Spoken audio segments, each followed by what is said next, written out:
Should Canadians be fired for refusing to display the rainbow flag in their place of work?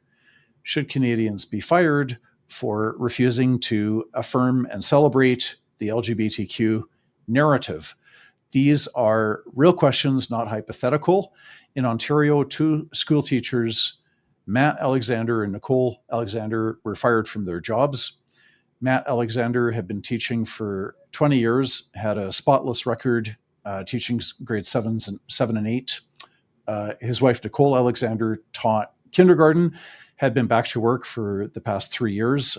She took a leave away from work for a number of years to be a stay-at-home mom and to raise their kids. One morning, Nicole Alexander came to work and found a pride poster taped to the door of her classroom. She took it down, put it in a cupboard, and proceeded to go to work, and was shortly thereafter called into the principal's office. The superintendent of the school board was present, and she was suspended from her employment and later on fired. Matt Alexander also terminated after 20 years with a spotless record of teaching. Neither teacher has been accused of mistreating any student or treating somebody in a discriminatory manner, but it boils down to a lack of willingness to affirm the LGBT etc narrative.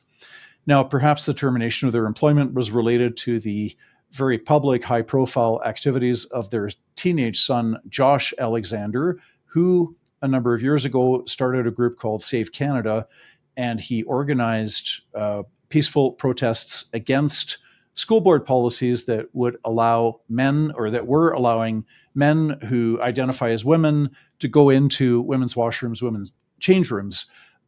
Josh Alexander also organized a peaceful protest against a drag queen story hour in a school in Toronto.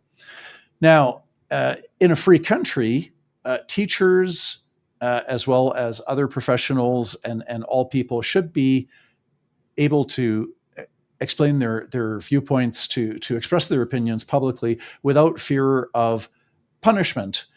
And in a free country, Matt and Nicole Alexander should not have to fear publicly agreeing with the activities of their son and face fearing a job loss.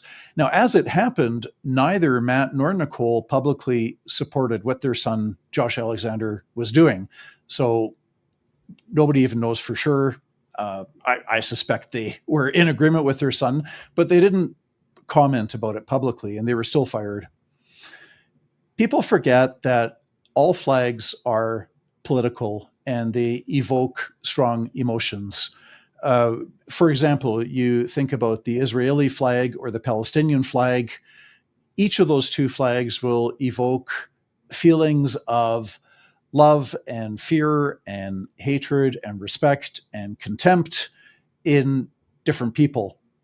It's no different with the rainbow flag. Some people view it as a symbol of love and acceptance and freedom. Other Canadians, in particular Muslims, Orthodox Jews, Christians, would see the rainbow flag as a symbol for libertine sexuality, as a symbol supporting divorcing sex from marriage and procreation, and see it as a symbol, as an attack on their understanding of human sexuality and what it's all about. So the point is simply, every flag will evoke feelings of love, as well as the opposite emotions of fear and resentment in every person. In a free country, nobody should be required to express support for or to display any flag. Full stop, period.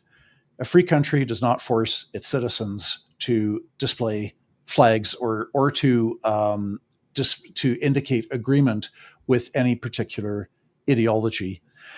The Justice Centre is providing lawyers for Matt and Nicole Alexander in a human rights proceedings, as well as in a case before the Labour Relations Board, because their union, the Elementary School Teachers Federation of Ontario, has basically not provided Matt and Nicole Alexander with a vigorous defense and is not advocating for their charter freedom of conscience and religion and their human rights having been violated.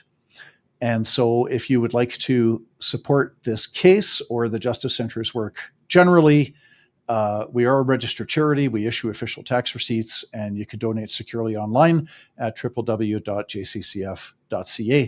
I'm John Carpay. Thanks for listening,